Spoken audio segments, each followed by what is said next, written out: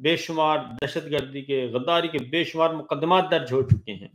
اور ان کو کئی سزائیں ہو چکی ہیں، اور سزائیں ختم بھی ہو چکی ہیں۔ اور نمبر 3، آپ کا الیکشن چوری ہو چکا ہے، آپ کے ساتھ فسطائیت کی بدترین شکل آپ کے ساتھ ہو چکی ہے۔ نمبر 4، اسلام آباد کا قتل عام 26 نومبر، آپ کا احتجاج جو کہ پرامن تھا، آپ کو گولیاں چلا کے بھونا جا چکا ہے پاکستان کے عوام کو، اور لاشیں وہاں پہ گریں۔ تو اس لیے آپ کے ساتھ فسطائیت کی ایکسٹریم سٹیپس آپ کے خلاف لیے جا چکے ہیں۔ اس لیے اب ذرا تھوڑا سا جو ہے وہ ریوزٹ کرنے کی ضرورت تھی اور ہے۔